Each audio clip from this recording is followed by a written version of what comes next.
Welcome to Uplift 66, a weekly video podcast that addresses issues that impact the grief-stricken families in our midst. I'm referring to people in Trinidad and Tobago and abroad. Uplift 66 is an attempt to bring resources forward to persons who are in this situation that seek to have renewal, restoration, and also recharge themselves to climb out of what is a valley to reach the hilltop. One of the challenges that many of us face who have been impacted by grief is that we do not have resources available sufficiently for us to be able to treat with this subject. Uplift 66 is not only about spiritual upliftment. The nuggets we will share will also impact social and economic upliftment for some people. Why am I here talking about Uplift 66? The primary reason is I too have been faced with an agonizing, devastating loss. Last October, my only daughter died at age 43. I have been struggling to come to terms with life after that loss. With my plans and my purpose, all of it has come under some threat. But I have been able to reach out, and I got the help of a distinguished thanatologist in the person of Dr. Andy Ansola, based in Florida.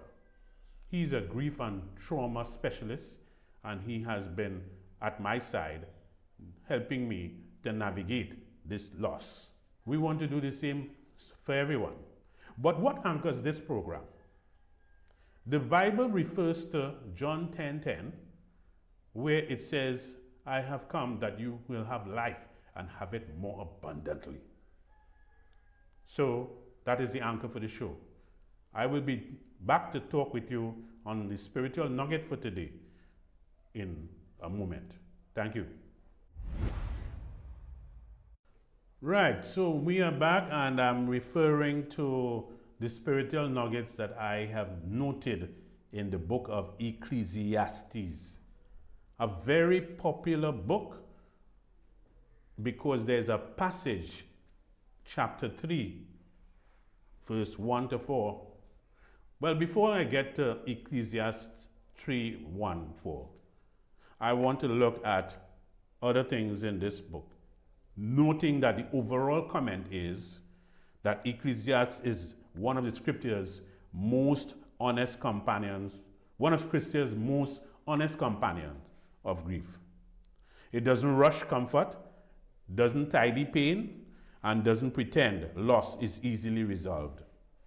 Instead, it gives language for mourning, disorientation, weariness, and quiet endurance, which is exactly why it resonates so strongly in the modern environment today and with me.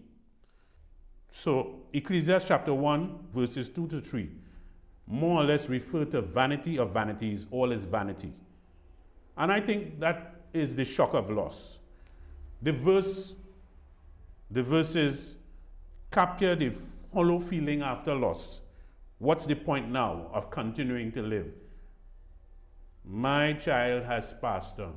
She would have been the person to treat with my legacy more than anybody else, and they are no longer here. Modern relevance of this verse speaks to mourners who feel life has lost coherence, validates existential questions without shaming us who are grieving. What are the existential questions? Why did this happen? How am I to move on? Yeah, those are existential questions. And it resonates strongly in a world marked by sudden death, violence, and uncertainty. Now, when you come to the famous chapter, I call it, there's a time for everything, a time to mourn, a time to move on, and so on, that chapter. Well, there's a relevance with that chapter that is important. It counters grief-avoidant cultures that rush productivity and positivity. you are grieving. What positivity is associated with that? You are heartbroken. Where is the productivity to come for you to go back and rush back to work and so on? The challenge we have is that people always feel they need more time officially to grieve if they are in the workforce. And the 3 or 4 days is not sufficient to treat with that situation. So this verse, when it extrapolates, when you spend more and amplify the verse, you can find that it resonates with people who are in that mode. It is important also to note that there is another chapter, Ecclesiastes chapter 3, verses 19 to 20. And this treats with a shared mortality. As one dies, so dies the other. All are from the dust, and all turn to dust again. Now, the verse really confronts the universality of death. And it shows that grief or human loss is not different for persons who are in the working class or the upper class, who are in rural communities, who are in urban communities. It is all the same. That is why we say universal. The modern impact is that this verse resonates with families grieving victims of violence. And you know, we have had a lot of violence in our TNT society, and some of it very, very tragic indeed. It resonates with migrants, refugees, and marginalized communities, and addresses grief that includes anger and moral outrage. A case in point is the recent police killing of Mr. Samaru from St. Augustine. That has caused an outrage beyond the level of the community, beyond the level of the family. It has been impacting people in the community, as you are seeing protests and so on. So again, there is some measure of support that you can get from that particular verse. Ecclesiastes chapter 4, verses 9 to 10, the need for companionship. Ecclesiastes lays it bare. We cannot be in isolation when we are grieving. We need some company in that scenario. And it refers to the fact that highlights the necessity of the human presence in sorrow. This is not to say that you do not value people who use digital means to be in touch. WhatsApp, of course, but that is not sufficient for us.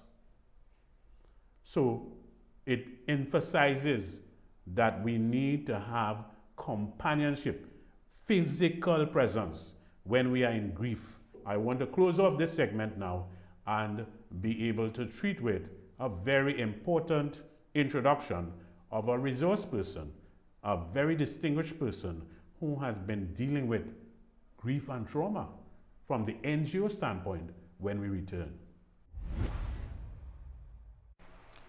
Okay, so we are back after that short break, and this is a segment on Victor's Nuggets, where we are speaking with other resource people involved in the whole arena of grief and bereavement care. And I am privileged to have guesting with us Ms. Shirlyn Berman, who is actually the founder or visionary of an organization that has been in existence since 2009. I ask you to introduce yourself and give us the origins of your organization that has survived 16 years in this field. Thank you so very much. Greetings, everyone. As the host today would have said, I am Shirley Mitchell, and it's such a pleasure to be here in this space with you. And I just want to begin with something really, really simple to be able to give you an idea of where it all began. So I'm taking up this little thing here. You see this candle light here? Okay. There was darkness, there was nothing. only this candlelight and a simple business plan to my individual business was done under candlelight. There was no electricity at the time. Tema International is a gift of love, divinely inspired, meeting the needs of widows and widowers everywhere. And so Tema was launched on the 31st of August, 2009. Everything was in place, but God said to do it, and so we obeyed. Amplify a little more about the current operations that you have been engaging in. You had a start, you had a vision for more, and you went into more. Interestingly, over the years, of course, we have been doing it all by faith. We do different forums. We can go from question and answers, or we can even have rapport of persons come in and give that support. So I want to ask you whether you see a difference between the way you work with widows and the difference, if there's any difference at all, in the way widowers respond to your services. Yes, what I've experienced over the years is that we have more input from the widows as opposed to the widower. When we have the Q&A segments, or if we have real talk sessions, more widows show up. Of course, they tend to pull together, women tend to pull together, but men tend to keep in or more or less, after a little while of grieving, they tend to remarry very quickly. Uh, do you have any other ways in which you are assisting these bereaved families that you haven't mentioned as yet? Well, yeah, because one of the things we have been able to do over the years through not just the Q&A segments, that was very impactful as well, where we allowed the women to send their questions and we would answer those questions for them. Also, we would have the real talk sessions where we allow them to come in and just be able to we discuss a topic and they be able to ask questions over this as well. Thinking again to that we have times when we would sit together and talk about issues to encourage each other. And then with the networking aspect, I remember connected with a particular organization that does the Grief Share program, which is a 13-week program where widowed meet, they talk again, they watch videos, and they also do a bit of journaling to be able to help deal with the grief. And of course, for everybody, it's different. Are there any new and exciting activities or programs around the corner for 2026? Definitely. This year in particular, not too long ago, I think it was about 2 weeks ago, was about Dog Spirit, because he not moved us from 500 to 5,000 to go after 5,000 government. So we have 5,000 campaign goal beginning in the month of March, and it's going to be taking us through different parts of Trinidad and Tobago. Stay tuned. We will hear more about it. You're very passionate, and we want to thank you so much for your sharing what Tama International has been doing. And we certainly look forward to be able to engage with you on a couple projects in the future. I see the door of collaboration is wide open.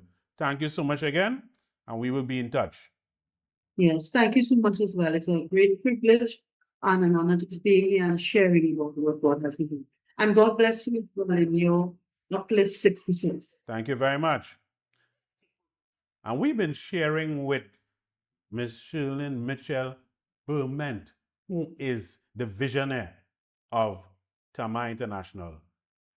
Established since 2009, they are well into their program after so many years, and their footprints are all over Trinidad, and soon they'll be operating in Tobago. I want to wish you all a pleasant day, and tune in next Saturday for another program.